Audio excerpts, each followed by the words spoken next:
Hi friends, இந்த வீடியோவில் என்ன பார்க்க போகிறேன்னா தம் பிரியாணி எப்படி செய்யலான்னு பார்க்கலாம். வாங்க வீடியோக்குள்ளே போகலாம். முதல்ல பிரியாணி செய்கிறதுக்கு ஒரு டபரா எடுத்துக்கலாம். டபரா எடுத்து அதில் ஒரு 100 ml ஆயில் விட்டுருவோம். அரிசி ஊற வச்சுருக்கிறேன், ஒரு 10 நிமிஷம் ஊற வச்சா போதும். இந்த டம்ளருக்கு அரிசி எடுத்துருக்கிறேன், அந்த டம்ளருக்கு 2 டம்ளர் தண்ணி எடுத்துருக்கிறேன். 1 டம்ளர் அரிசினா 2 டம்ளர் தண்ணி எடுத்துக்கோங்க. கொஞ்சம் பட்டை, கொஞ்சம் ஏலக்காய், எல்லாமே கொஞ்சம் கொஞ்சம், கிராம்பு எல்லாமே 2 எடுத்துருக்கிறேன். எண்ணெய் நல்லா காஞ்சிருச்சு. காஞ்சதும் வெங்காயம் போட்டுடலாம். ஒரு 2 பச்சை மிளகாய், 2 வெங்காயம் கட் பண்ணி வச்சுருக்கிறேன், அதை போட்டுருவோம் உள்ள. தக்காளி ஒரு 2 எடுத்துருக்கிறேன்.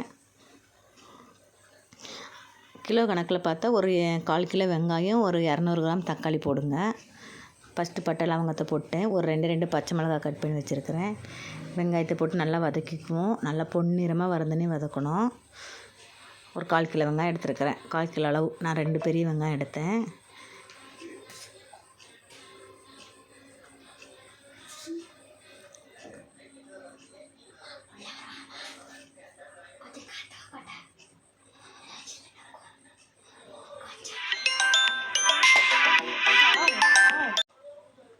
வெங்காயம் நல்லா வதங்கிட்டு இருக்குது.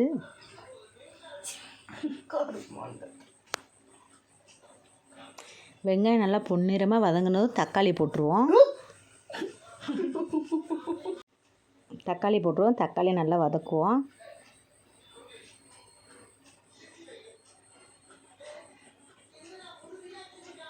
நல்லா வதங்கிடுச்சு தக்காளி. இஞ்சி பூண்டு பேஸ்ட்டு போட்டுடலாம். 1 ஸ்பூன் போட்டால் போதும். அப்புறம் கரம் மசாலா கொஞ்சம், தனி மிளகாத்தூள் கொஞ்சம் போட்டுருவோம். தனி மிளகாத்தூள் 1 ஸ்பூன், கரம் மசாலா 1 ஸ்பூன். காரம் கொஞ்சம் அதிகமாக வேணும்னா கொஞ்சம் அதிக தனி மிளகாத்தூள் போட்டு விடுங்க. நான் காரம் கொஞ்சம் சின்ன பசங்க சாப்பிட்றனால காரம் கொஞ்சம் கம்மியாகவே சேர்த்துருக்குறேன். நல்லா இது வதங்கினோன்னே சிக்கனை போட்டுடலாம். சிக்கனை போட்டு நல்லா வதக்கிடுவோம்.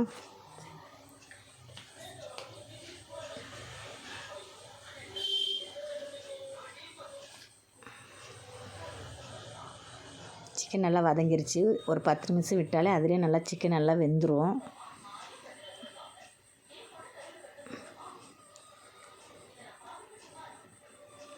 நல்லா வெந்துருச்சு பாருங்கள். கொஞ்சம் புதினா இலை சேர்த்துக்கலாம். நான் டேஸ்ட்டுக்காக கொஞ்சம் தனியாக தூள் சேர்த்தேன். எல்லோரும் சேர்க்க மாட்டாங்க, நான் சேர்த்தேன். ஒரு ட்ரிப்பு சேர்த்து செஞ்சு பாருங்கள், ட்ரை பண்ணுங்கள், நல்லாயிருக்கும் டேஸ்ட்டு. ஒரே 1 ஸ்பூன் மட்டும் போடுங்க, டேஸ்ட் நல்லாயிருக்கும்.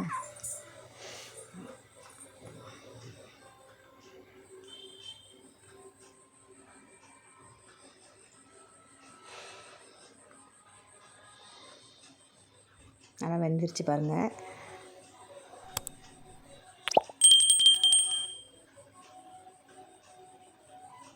ஒரு மூடி வச்சு ஒரு 10 நிமிஷம் விடுவோம்.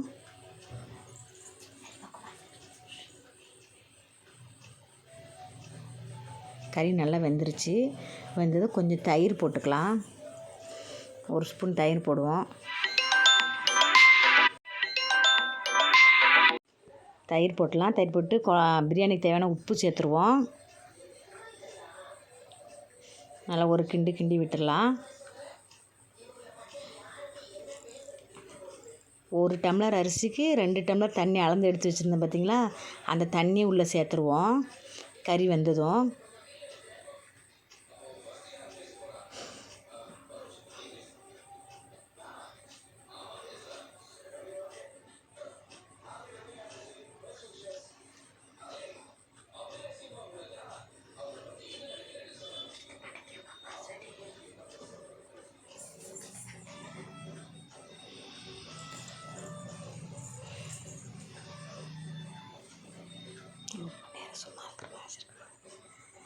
கறி நல்லா வெந்துருச்சு. எல்லாம் மசாலா எல்லாம் நல்லா மிக்ஸ் ஆகி நல்லா கிரேவி பதத்துக்கு வந்துருச்சு. தண்ணி சேர்த்துடலாம். அளந்து வச்சுருக்க தண்ணி எடுத்து ஊற்றிடுவோம். தண்ணி எடுத்து ஊற்றி தண்ணி நல்லா கொதிச்சிருச்சு பாருங்கள். கொதிச்சதும் அரிசியை போடணும். கொஞ்சமாக லெமன் அரை லெமன் பிழிஞ்சு விட்டுருக்குறேன். தேவைன்னா ஊற்றிக்கலாம், தேவையில்லைன்னா விட்டுடலாம். அவசியம் ஊற்றணுன்னு அவசியம் இல்லை. நல்லா கொதிச்சிருச்சு பாருங்கள்.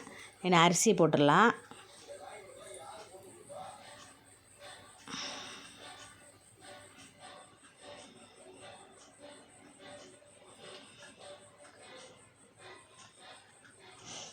அரிசி போட்டு நல்லா வேக வச்சுருவோம். அதிகமாக அரிசி போட்ட பிறகு கிண்டக்கூடாது. கிண்டினா நமக்கு அரிசி உடஞ்சிரும். ஒரே ஒரு ட்ரிப் மட்டும் நல்லா லைட்டாக கிண்டி விட்டுக்கலாம்.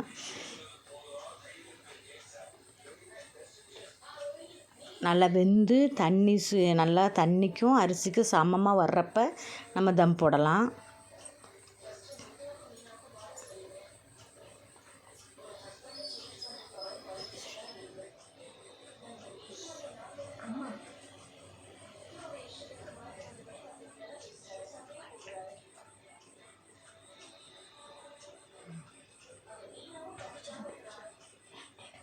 ரெடி ஆகிடுச்சு பாருங்கள். அரிசியும் தண்ணியும் சமமாகிருச்சு. நம்ம இதுக்கு மேலே ஒரு மூடி போட்டு வெயிட் வச்சிடலாம். சிம்மில் வச்சு விட்றணும். இதுக்கப்புறம் நம்ம அடுப்பை வந்து ஸ்லோ பண்ணிவிட்டு மூடியை போட்டு ஒரு பாத்திரத்தில்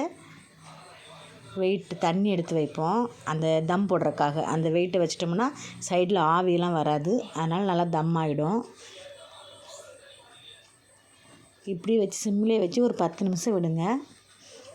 10 நிமிஷத்தில் பிரியாணி நல்லா சூப்பராக ரெடி ஆகிடும். 10 நிமிஷம் ஆகிடுச்சு. பிரியாணி எப்படி ரெடி ஆகிருக்குன்னு பார்ப்போம். பாருங்கள், பிரியாணி சூப்பராக ரெடி ஆகிடுச்சு பாருங்கள். தண்ணி ஈரப்பதமே இல்லை பாருங்கள். நல்லா உதிரியாக செம டேஸ்ட்டான பிரியாணி ரெடி. எவ்வளோ அழகாக இருக்குது பாருங்கள். இந்த மாதிரி செய்யுங்க ஃப்ரெண்ட்ஸ், சூப்பராக இருக்கும். இந்த மாதிரி ட்ரை பண்ணி பாருங்கள். Chicken biryani ready. Bye. Thanks for வாட்சிங்.